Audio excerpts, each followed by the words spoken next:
Allez, c'est parti pour la matinale de gestion de fortune, investissement conseil, profession CGP, patrimoine 24. Je suis avec Jean-Maxime Jouy. Jean-Maxime, bonjour. Bonjour Frédéric. Jean-Maxime, vous êtes le président directeur général de BNP Paribas REM France, j'ai bien dit. Tout à fait correct. Votre actualité, c'est que vous lancez une SC, une société civile, Pierre Impact.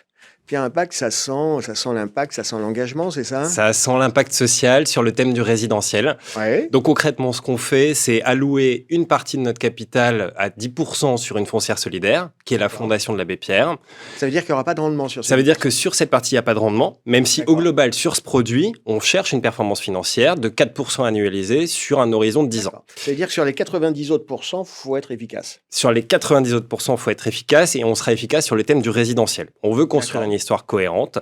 Donc, on va toucher à du résidentiel sous toutes ses formes, potentiellement du social en démembrement de propriété, du résidentiel en loyer intermédiaire, en loyer abordable, et toutes les classes d'actifs autour de ça. Donc, du résidentiel étudiant, senior, et ce qu'on appelle, vous savez, l'infrastructure urbaine autour du logement, donc les établissements de santé, l'éducation, les services pour, en fait, constituer un écosystème complet. Bon, c'est un spectre assez large. C'est un spectre assez large, mais on cherche une cohérence autour de cette thématique de l'habitat et des services. On va le déployer en France de façon majoritaire, mais également sur d'autres pays européens. Donc on ne s'interdit pas s'il y a des opportunités.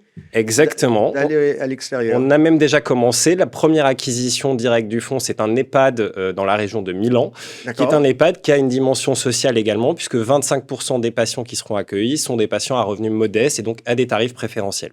Et donc, on a complété déjà les acquisitions directes avec 7 fonds qui ont été sélectionnés pour déployer de façon indirecte partout en Europe sur exactement les mêmes thématiques. Et donc, on lance le fonds en partenariat avec 5 assureurs, 80 millions d'euros de capital d'origine. Et donc, c'est une belle aventure qui démarre. Bon, on vous souhaite que ce soit une belle aventure. Jean-Maxime, j'aimerais qu'on parle un peu environnement. Certains disent que l'inflation va se calmer. Ou pas. On dit qu'il va vraisemblablement y avoir de la récession. Il y a la guerre en Europe. Certains disent, mais sur l'immobilier, avec la hausse des taux, on va avoir un effet squeeze. 2023, c'est quoi les facteurs d'inquiétude et ce qui vous rend confiant? On va essayer de faire quelque chose de très raccroché à la classe d'actifs immobilière. Oui. Première idée, nous on pense que la correction des prix qu'on est en train de connaître depuis 6 mois va se poursuivre sur le premier semestre 2023. Elle sera assez marquée, mais assez courte. Et en réalité, on a déjà fait une bonne partie du chemin. Donc ça, c'est une bonne nouvelle parce que ça veut dire des opportunités d'acquisition à court terme. La deuxième idée, c'est qu'il y a des tendances de fond, crise ou pas, qui ne se démentent pas, et donc notamment d'un point de vue démographie, évolution de la concentration des populations, vieillissement, besoin de services, etc. Également métropolisation. C'est des facteurs de soutien ou de contre-performance, mais ça permet d'orienter la sélection d'actifs immobiliers, les classes d'actifs sur lesquelles on travaille. La troisième idée, c'est que l'ESG est un vecteur de performance. Ça peut sembler tarte à la crème, mais en réalité... Pas dit, mais je pensais, mais non, mais il y a des stats qui le montrent, et moi je suis assez content de ça dans la mesure où ça va permettre de dissocier le bon grain de livret. Et on va voir qui en fait réellement, mais il y a des écarts de prix aujourd'hui entre les actifs aux standards environnementaux et ceux qui ne le sont pas. Est-ce que c'est une prime verte ou au contraire une décote brune? Oui, mais c'est vrai qu'il y a des actifs qui sont déclassés. Exactement. Et donc ça va continuer dans le temps. Ok. La troisième idée, c'est qu'il faut travailler sur des classes d'actifs qui sont un peu décorrélées des cycles économiques. Et ça rejoint cette idée de tendance de fond. À 15 ans, on peut faire des choix résidentiels, actifs liés à la digitalisation de l'économie, etc., qui seront pertinents dans le temps.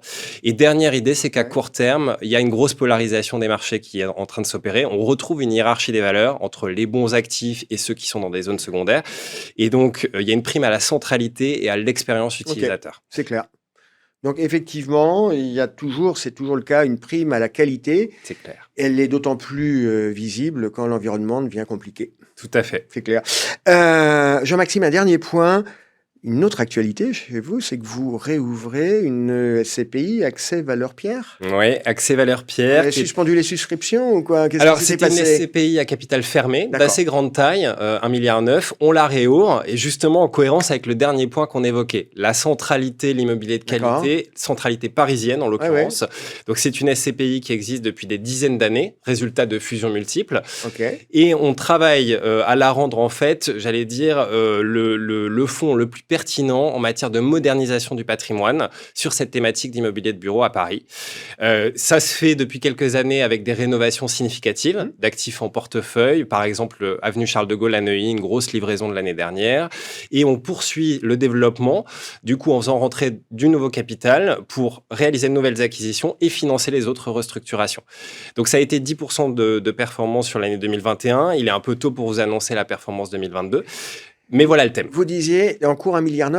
Yes. Ça commence à compter parmi les fonds qui sont sur les radars. Ça compte. Est-ce que sur ce type de fonds, il y a une problématique de taille d'encours ? Alors, ou est-ce que vous êtes serein ? La taille, en fait, permet une diversification qui est nécessaire. On est sur des sujets de restructuration dans un certain nombre de cas qui sont lourds. Et donc, il est important de ne pas dévoyer le profil de risque du produit. Ça reste un produit grand public. Donc, avec les 2 milliards quasiment d'encours, on est capable de mener à bien des opérations de grande taille sans se transformer en fonds value-add. Ok, c'est très clair. Jean-Maxime Jouy, merci d'avoir été avec nous. On vous souhaite succès pour cette réouverture de SCPI et puis le lancement de l'ASC Pierre Impact. Merci. À bientôt. À bientôt.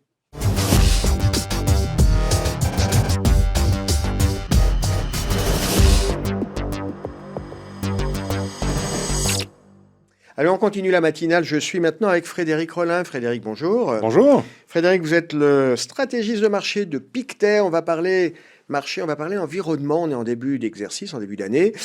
L'inflation, certains disent que ça va se calmer, mais ça, on n'est pas sûr. D'autres parlent de risque de récession. Il y a la guerre en Europe, ça bouge en Chine.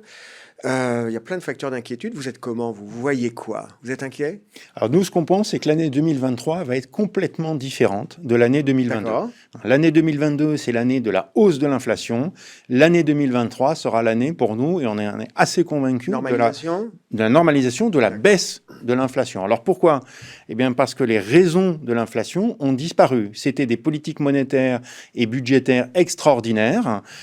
Eh bien, ces politiques monétaires et budgétaires se sont renversées. C'était la fermeture de l'Asie avec des difficultés de logistique et de fabrication, et l'Asie est en train aujourd'hui de réouvrir, hein, et oui, même la Chine aussi. Même la Chine maintenant a décidé de réouvrir, et même assez rapidement. Donc, ces raisons de l'inflation sont plutôt derrière nous. Puis enfin, les prix de l'énergie, guerre en Ukraine. Ouais. Mais là, comme on a un ralentissement économique, on n'attend pas forcément une hausse des prix de l'énergie. La récession, c'est une inquiétude ou pas ? Vous parlez de ralentissement économique, ça peut annoncer... Alors, ralentissement économique, ça nous paraît assez naturel. Les banques centrales ont mis le frein, donc ça va ralentir naturellement. Et puis, beaucoup de consommateurs ont perdu du pouvoir d'achat avec l'inflation. Donc, on ralentit aux États-Unis. Ouais. Pas de récession. En Europe, on est peut-être aujourd'hui en train de traverser une récession assez mineure. Pourquoi ? Parce qu'on a, en plus de ce qui est arrivé aux États-Unis et dans le monde, on a en plus un choc énergétique massif qui va continuer quand même de se diffuser plusieurs mois. Donc, une courte récession en Europe pour remonter à partir du deuxième, troisième trimestre, doucement vers une croissance un petit peu plus normale. Au total, sur l'année, une croissance positive, mais très médiocre. D'accord, mais positive. Mais positive. Même si elle est faible. Bon, une fois qu'on a dit ça, vous êtes stratégiste, on va où ? Quels sont les secteurs où vous dites il y a du grain à moudre, et puis à l'inverse, les secteurs dont vous dites c'est pas indispensable de s'y précipiter. Alors nous, on aime bien aujourd'hui les valeurs de croissance, hein, donc les valeurs digitales, les valeurs de la robotique, les valeurs technologiques, de la biotechnologie aussi. Pourquoi ? Parce que avec cette baisse de l'inflation, eh ben on va avoir plutôt des taux qui vont baisser, et ça favorise énormément les valeurs de croissance. D'accord. Et puis ce sont des valeurs qui continuent d'avoir une très très belle croissance. Hein. Dans la robotique, ça continue de croître à marche forcée. Le digital, on le sait bien. Récemment, on a eu encore, par exemple, ChatGPT-3, une intelligence artificielle, dont tout le monde parle, mais qui est un moteur de croissance extraordinaire pour le monde digital. Et donc, cette croissance va être de nouveau regardée par les investisseurs, d'autant que... Donc, on revient sur les valeurs de croissance. Ah oui, parce qu'en plus, la croissance, on n'en trouvera pas beaucoup. On en parlait tout à l'heure en Europe. D'accord. Et si on veut de la croissance et de bénéficiaires, il faut de la croissance. Et donc, il faut revenir sur les énergies propres, les biotechnologies, le digital, la robotique, etc. On reste à l'écart de tout le reste. Et du coup, on préfère ça, et donc d'accord. on achète moins. On achète moins le reste. En termes de pays, on a parlé des secteurs, en termes de pays.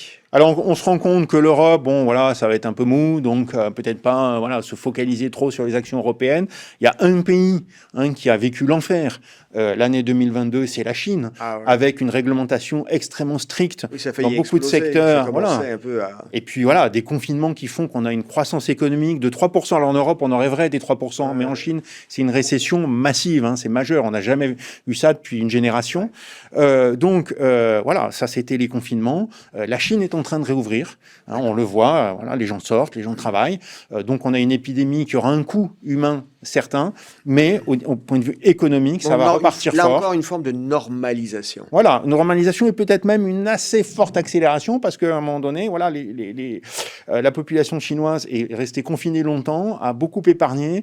Souvenons-nous en Europe de la consommation, du redémarrage de la consommation. Je pense que le consommateur chinois va repartir assez fort. Donc les valeurs liées au consommateur chinois, ça peut être les actions chinoises, les actions émergentes, et puis aussi, par exemple, le luxe, les marques de prestige qui voilà, ont beaucoup de clients dans ce pays. On parle des actions, les obligations. On reste à l'écart, on y va. Les obligations, on y revient doucement. Je parlais de baisse des taux. On est aujourd'hui sur des niveaux autour de 3,5-4% sur les obligations de bonne qualité en Europe. Pourquoi pas revenir un petit peu sur ce marché? On n'aura pas des rendements extraordinaires, mais en fonds de portefeuille, ça peut être intéressant. Ce qu'on regarde, nous, surtout, c'est les obligations émergentes. Et une obligation émergente en monnaie locale, c'est-à-dire en monnaie d'Amérique latine. On maximise les risques, là. Alors, c'est évidemment une diversification de portefeuille, c'est beaucoup plus volatile, mais quand on regarde ces pays-là, ce dont on s'aperçoit, c'est que l'inflation, voilà, comme en Europe, comme aux États-Unis, a monté, mais elle est déjà en train de rebaisser, parce que les banques centrales ont été très vertueuses. Elles ont vraiment resserré leur politique monétaire. Donc, une inflation qui rebaisse sur des niveaux de taux qui sont très élevés. On parle de 2, 3, 4 en Europe. Là, on est plutôt sur des niveaux de 6 ou 7. Donc, ces taux devraient rebaisser. Ça va donner du gain au capital pour l'investisseur obligataire. Et puis, en plus, eh bien, des monnaies qui ont été très dépréciées. Pourquoi? Parce que l'année 2022, c'était l'année dollar. La Fed resserrait sa politique. Tout le monde était sur le dollar. Il y a des mouvements violents. Voilà, et on va diversifier, et notamment l'investisseur américain va s'intéresser de nouveau à d'autres monnaies, et donc il va regarder les monnaies les moins bien valorisées, qui sont les monnaies émergentes. Troisième argument, je suis un petit peu long, c'est le redémarrage de la Chine. Le premier client du Brésil, du Pérou, de la Colombie, etc., c'est la Chine. Donc la Chine redémarre. Évidemment, l'Amérique latine, qui constitue l'essentiel des obligations émergentes en monnaie locale, va repartir. C'est très clair. Merci Frédéric Rollin, merci d'avoir été avec nous. Merci beaucoup. À bientôt. À bientôt.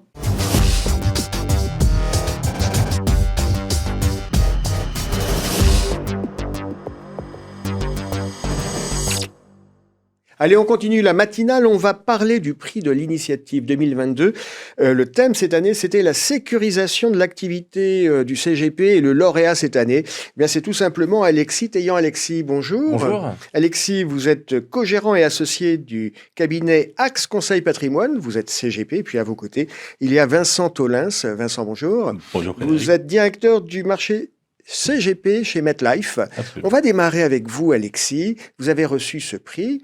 Pourquoi à un moment vous avez décidé de vous inscrire, de concourir pour ce prix? C'est un sujet très sérieux, la sécurisation de l'activité du CGP. Tout à fait. Donc, j'ai participé en 2010 au Trophée de la gestion de patrimoine. Et cette année, en recevant le... Et ça vous a donné le goût du challenge, c'est ça? Exactement. J'aime beaucoup le goût de challenge à la fois à titre pro et à titre perso avec le sport. Et je me suis dit, pourquoi pas participer à ce prix de l'initiative. D'accord. Qui était un sujet qui me tient particulièrement à cœur. Parce que quand j'ai racheté ma clientèle... Il y a combien de temps? Il y a longtemps? En 2016. D'accord, c'est assez récent. Voilà. Et mon prédécesseur avait fait plusieurs AVC qui l'avaient empêché de continuer son activité. D'accord. Et effectivement, quand le CGP fait un AVC ou une autre maladie, il est, entre guillemets, hors service, et puis ses clients sont, entre guillemets, un peu en déshérence. Exactement. Donc il y a un double problème. Tout à fait. C'était vraiment ce que je voulais éviter le jour où j'allais m'installer. Bon, concrètement, une fois qu'on est sensibilisé à cette question de continuité d'activité, on fait comment? Il y a des procédures, on met en place des procédures? Alors, il y a des procédures, en effet, de continuité. Déjà, l'intérêt d'être associé, c'est de ne pas devenir incapable à deux, et aussi d'avoir des collaborateurs sur qui pouvoir se reposer et qui disposent aussi des différents agréments. D'accord. Ce qui signifie que, très concrètement, c'est un peu le petit bout de la lorgnette, mais il faut être concret. Si un des associés ou des collaborateurs est hors service, on a les accès, on a les codes, on peut tous mutuellement se remplacer. répondre à un client, on ne lui dit pas, faut attendre 3 jours. Exactement. D'accord. Donc, c'est un travail d'organisation. D'organisation et d'équipe. Et d'équipe. À vos côtés, il y a Vincent Tolins, je le rappelle, vous êtes directeur du marché CGP chez MetLife. Pourquoi, Vincent, vous êtes associé à ce prix de l'initiative 2022? Alors, c'est vrai que vous êtes assureur. Oui. Donc, la notion de sécurisation, il y a cette idée d'assurance, c'est ça? Alors, il y a une double idée. La première, c'est l'idée d'assurance, évidemment. D'abord, à titre personnel, et les CGP doivent s'assurer presque avant d'assurer leurs clients, mais comprendre bien l'assurance personnelle. Il faut se protéger soi-même pour pouvoir protéger les autres. Protéger soi-même, protéger sa famille. Et puis deuxièmement, protéger l'environnement, enfin la société elle-même, l'écosystème sociétal qui intègre à la fois de fait les salariés, mais aussi les investisseurs, les associés, les banquiers, enfin voilà. Et donc l'objectif est évidemment les clients. Et l'objectif, c'est d'assurer tous ces éléments qui font partie de l'entreprise, tant au niveau assurantiel, prévoyance personnelle, contrat homme-clé, contrat associé, mais dans un environnement juridique extrêmement dédié et précis, avec des mandats de protection future, mandats à effet posthume, évidemment des pactes d'associés, et puis on peut regarder le statut, le régime matrimonial, etc. On peut aller loin dans l'opération. C'est très technique, mais effectivement, c'est du travail en amont pour quand le problème survient, qu'on ne soit pas démuni. Exactement. Donc vous êtes associé au prix de l'initiative 2022. Oui. Beaucoup de participants. Est-ce que ce sujet, la sécurisation de l'activité du CGP, ça a inspiré beaucoup de partenaires CGP? Il y a eu beaucoup de réponses sur des détails. Et il y a quelques dossiers qui ont été véritablement, comme celui d'Alexis, qui étaient vraiment très complets. Voilà, une vision très, très globale. Et donc, évidemment, là, nous avions affaire à quelqu'un qui avait à la fois assuré sa propre personne, sa société, en vue de ses clients. Les autres dossiers qui étaient retenus étaient plutôt des dossiers vers les CGP, c'est-à-dire des dossiers où il y avait une offre vers les CGP. Et à ce titre-là, d'ailleurs, on en reparlera plus tard, il y a 3 dossiers qui ont été mis ensemble, enfin que j'ai réussi à connecter ensemble, pour qu'ils partagent leurs expertises, leurs compétences, et ils sont en train de créer une offre CGP peut-être pour le mois de mars, etc. Donc ça a été, je dirais, ces candidats, en fin de compte, ont trouvé au travers du prix une connexion ensemble. Donc c'est bravo pour le prix. Ça permet de mutualiser la réflexion et d'avancer ensemble. Alexis, on vient de parler des CGP qui ont concouru. Tous n'avaient pas une vision d'ensemble. Le conseil, là on est bientôt en fin d'interview, quel est le conseil, l'intuition que vous voulez partager? C'est le client au cœur de la relation. Pourquoi? Parce que c'est en allant chez son client, en détectant ses besoins à titre perso et à titre professionnel, en le connaissant vraiment, qu'on va mieux le conseiller. Parce que beaucoup de CGP ont les capacités techniques, mais ce qui va faire la différence, c'est vraiment la connaissance client et l'humain. Et à partir de là, c'est là où on va bien conseiller les clients. Voilà. Sur le métier de CGP, on est conseil. Donc, il y a une dimension technique, puis il y a une dimension humaine. Exactement. Et c'est la relation de confiance. Exactement. C'est la relation de confiance qui va faire toute la différence dans le conseil. Ouais. Et il faut que l'investisseur, le client, puisse vous faire confiance et soit rassuré sur le fait que vous n'allez pas le lâcher en route. Exactement. OK, c'est clair. Vincent, vous vouliez rajouter un mot? Tout simplement, c'est vrai qu'on a accompagné ce prix avec grand plaisir, parce que à la fois en tant qu'assureur, c'est vrai, mais on a aussi toute notre équipe de 35 inspecteurs qui est sur le terrain et qui accompagne tous ces CGP. C'est une réalité au quotidien. Voilà. Et donc, c'est important de mettre en œuvre les bonnes pratiques ou les belles pratiques qu'on a pu rencontrer. Vincent, Alexis, merci d'avoir été avec nous. Merci et encore beaucoup. Bravo, Alexis. Pardon. Merci beaucoup.